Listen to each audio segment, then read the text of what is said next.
Ustedes saben que el dolor, desde la evolución, digamos, la definición de dolor, pasó desde una concepción marcadamente física hasta la concepción actual, donde, como yo les venía diciendo, se toman en cuenta todas las multideterminaciones o la multifactorialidad que está en juego en el fenómeno del dolor. ¿Ah? O sea, nadie duda en este momento que el dolor crónico fundamentalmente es un dolor biopsicosocial. A pesar de esto, ¿vale? Que esto está ampliamente extendido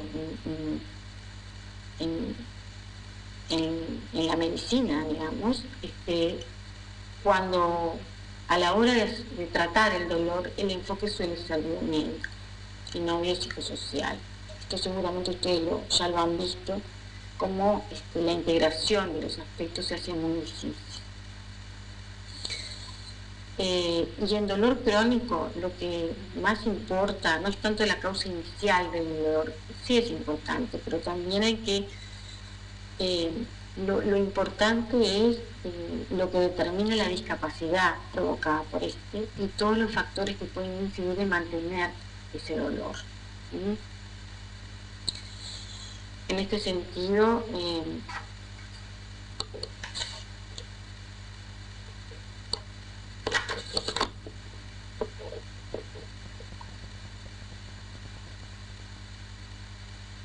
también el dolor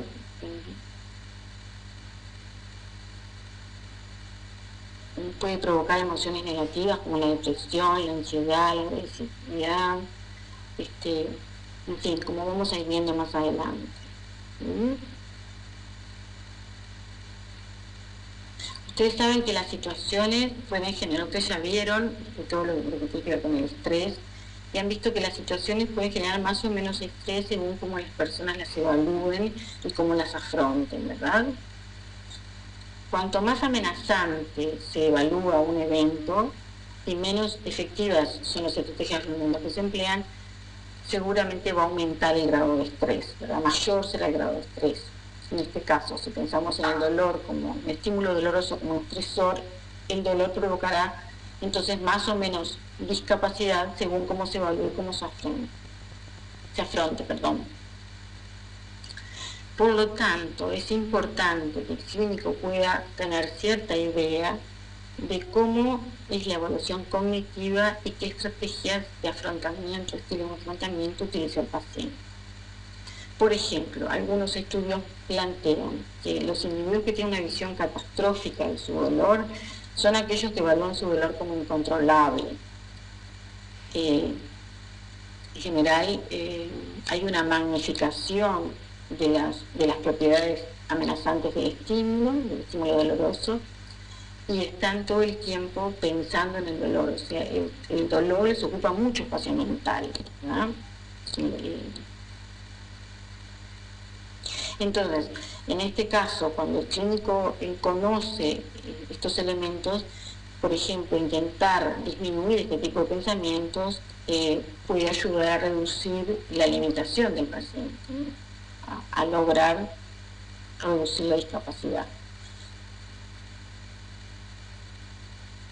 En cambio, aquel individuo que se maneja en términos de autoeficacia, con estilos de afrontamiento en donde la autoeficacia está en juego, digamos,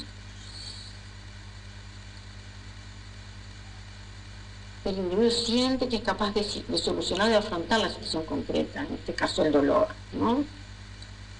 Entonces la autoeficacia va a afectar al dolor y a la adaptación a través de dos vías. Por un lado, porque probablemente los sujetos que tengan mayor autoeficacia deben movilizar más recursos y estrategias para afrontar su problema. Y por otro, los pacientes que se sienten más autoeficaces pueden pensar que su dolor es más controlable y experimentan menos ansiedad, ¿verdad? O sea que la evaluación de los estilos de afrontamiento y la evaluación cognitiva son dos elementos que son muy importantes a la hora de abordar el paciente con dolor, ¿verdad? La hora que ustedes evalúan el paciente. Por otro lado tenemos que los rasgos de personalidad, ustedes ya saben que los rasgos de personalidad la historia previa, las creencias, el nivel educacional, el apoyo social, todos esos elementos van a estar vinculados también a los estilos de afrontamiento y a la evaluación que haga el sujeto, ¿verdad? Un estímulo como desbordante, amenazante o desafiante.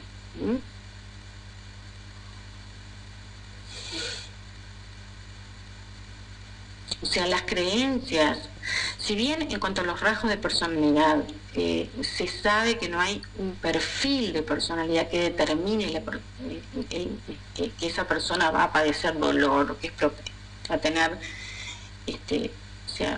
dolor, no hay ningún perfil, eso sí se sabe que no hay un perfil de personalidad que determine que esa persona va a padecer dolor crónico. Sí, lo que se sabe es que hay algunos elementos, a veces de la historia de la persona, que pueden constituir un factor de riesgo para padecer dolor crónico. Por ejemplo, se sabe que en algunos casos, en situaciones de maltrato o abuso en la infancia, eso es un factor de riesgo para el dolor crónico.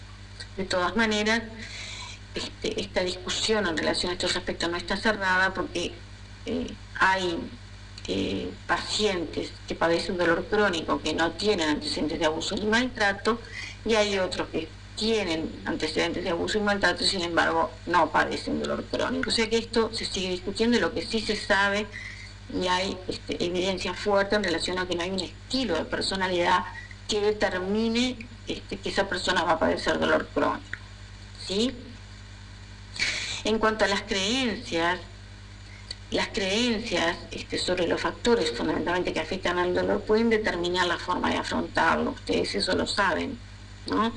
Por ejemplo, aquellos pacientes que creen que la actividad, que el estar activo les va a hacer mal, les va a agravar el dolor, puede hacer que estos pacientes esta creencia hace que permanezcan en inactividad, ¿ah? Y esto puede muchas veces sí agravar el dolor, aumenta la discapacidad y aumenta el dolor, ¿verdad?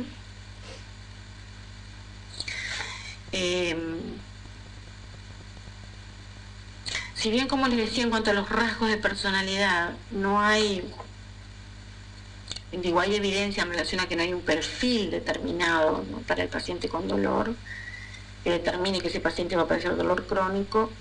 Sí, lo que se ha visto es que los pacientes que sufrían alguna psicopatología, el porcentaje de pacientes que sufrían alguna psicopatología era menor entre los pacientes en los que se había detectado una clara causa orgánica de su dolor que entre aquellos en que no se había detectado causa alguna. O sea, había más psicopatología, por decirlo de alguna manera, en los pacientes que sufrían dolor crónico sin causa orgánica, ¿verdad? Bien.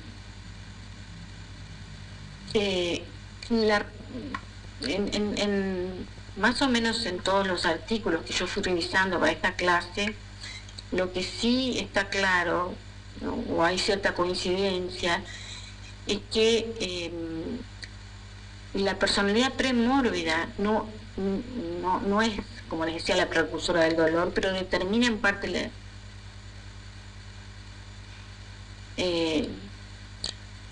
puede determinar en parte la discapacidad y el sufrimiento provocado por el dolor, ¿no? O sea, se podría considerar a las psicopatologías como características preexistentes en stand-by, que son activadas por el estrés que supone el sufrimiento del dolor crónico. O sea que si bien la psicopatología no es la responsable del inicio del dolor, probablemente puede intervenir en la cronificación del dolor. Esto lo plantean algunos autores, varios autores plantean este